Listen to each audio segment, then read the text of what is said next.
Assalamu alaikum and welcome to The Report with me, Yasmin Khatoon.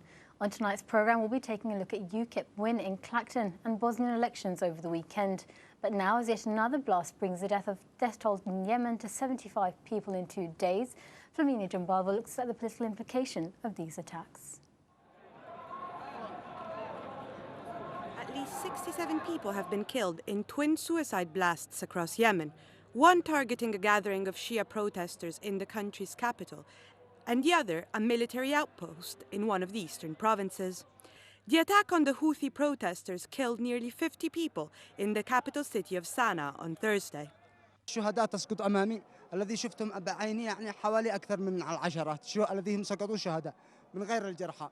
وكان الانفجار حدث أني شفت شخص متفجر هنا داخل يعني هذا البطون الذي داخله والكبد والقلب متفجر داخل، لكن لا أعلم هل هو منفذ العملية أم لا. أني شفت هذا يعني شخص في حوالي سن 18.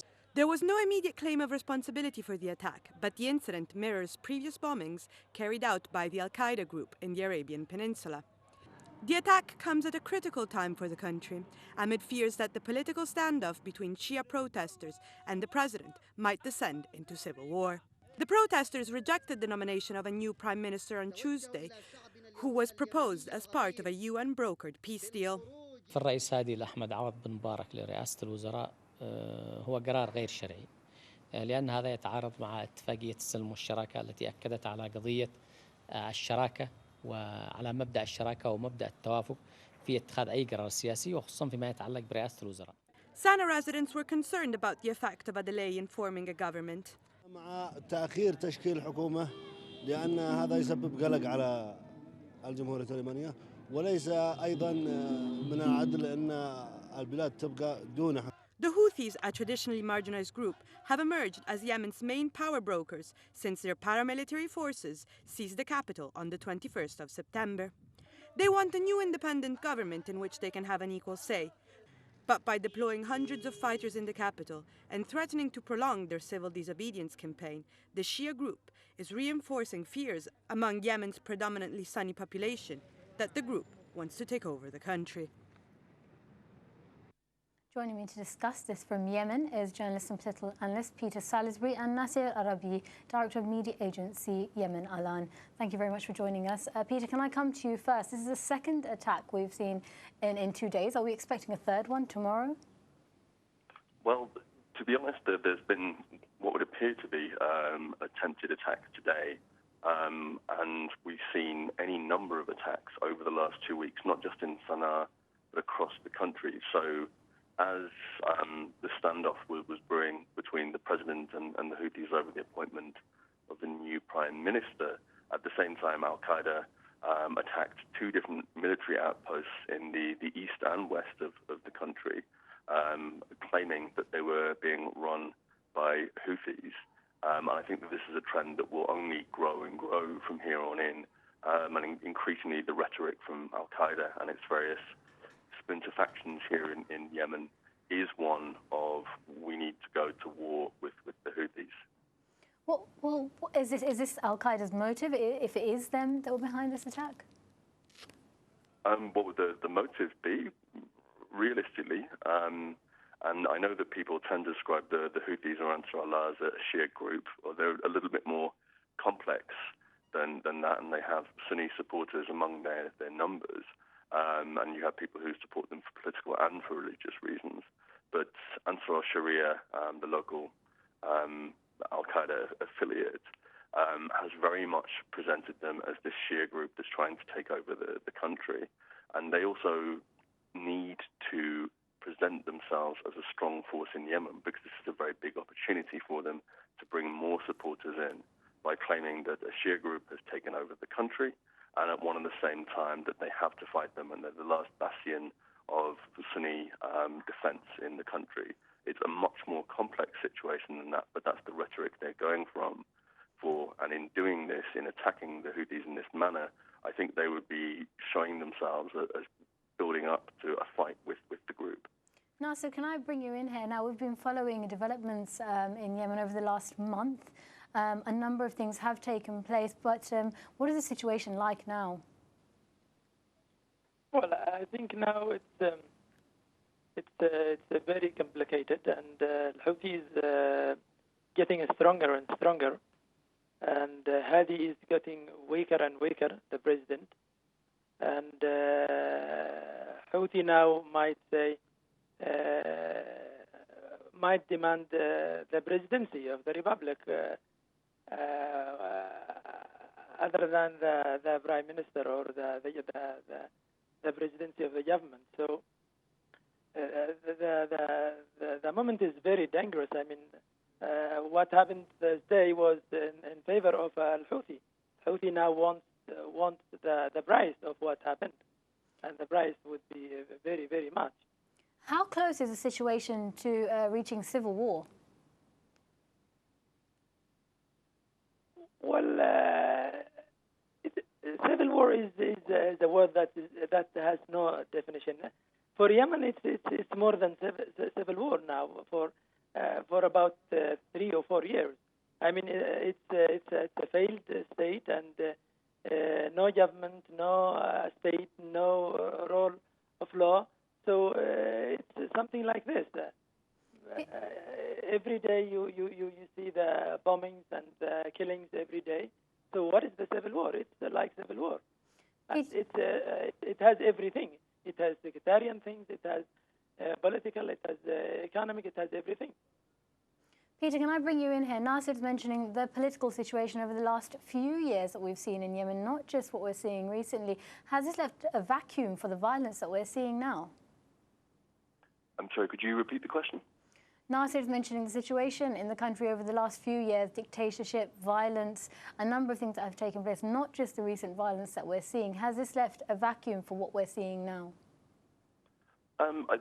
I think that Nasir's quite right. You can't just look at what's happening right now in terms of a straight-up fight between the Houthis and the president. And certainly when fighting happened in the capital, it was between the Houthis and various militias and military groups who were in some ways opposed to the way that Hadi's been running the country. And a lot of this is very contextual in terms of, first, the way that the regime operated under the previous president, Ali Abdullah Saleh, what happened in 2011 when people split from that regime, and what's been happening since then in terms of, yes, gradual fragmentation politically, but also people being very, very disappointed with the political transition that's come since Saleh was ousted and Hadi was made president. They expected to see more rights. They expected to see the economy improve. They expected to see democracy brought into the country. And what they've seen really has been infighting between members of the former regime and the international community standing behind Hadi, who himself has looked increasingly incompetent, to be honest with you, and increasingly autocratic, trying to build his own power base, but ignoring a lot of the democratic principles that he's supposed to be ushering in during this political transition.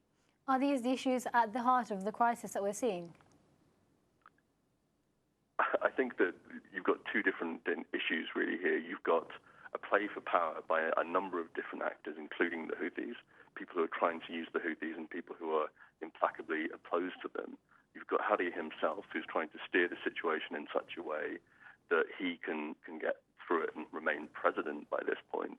But then you've got the street. You've just got ordinary Yemenis who are fed up with pretty much everybody and are fed up with the economy, fed up with the lack of security, so on and so forth.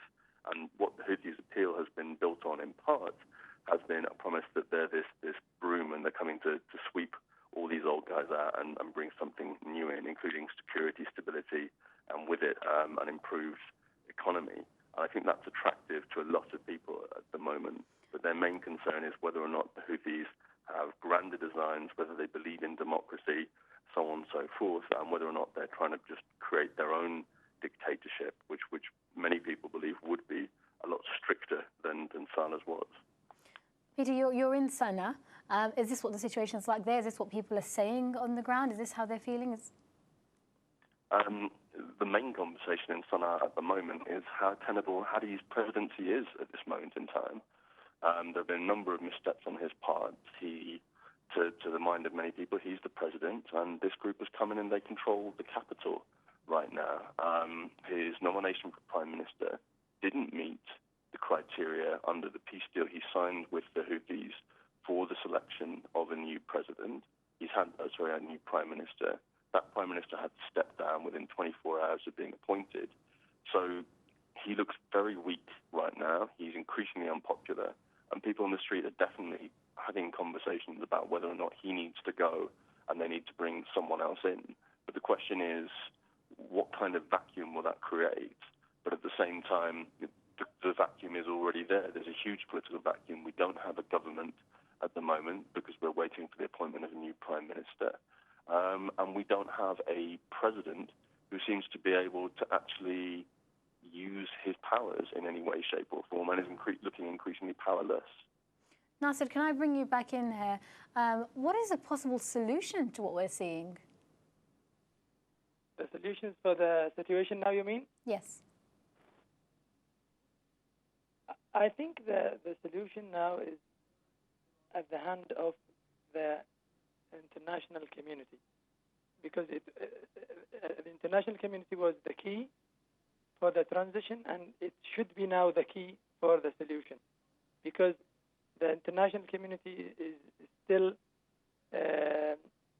dealing with the Yemeni issue blindly, or they ignore a lot of things like the nature of the conflict in Yemen, and they try to support Hadi just for the support and ignoring a lot of things. So I think what they should, the solution should start from the international community, and then they could impose a lot of things on Yemenis, because Yemenis now can't do anything without the international community, unfortunately. I mean, without the support of the international community. Well, thank you both. Thank you both so much for joining us for that discussion. We are following developments with this story closely, and we'll be bringing you an update on Monday. But now, as US-led airstrikes intensify.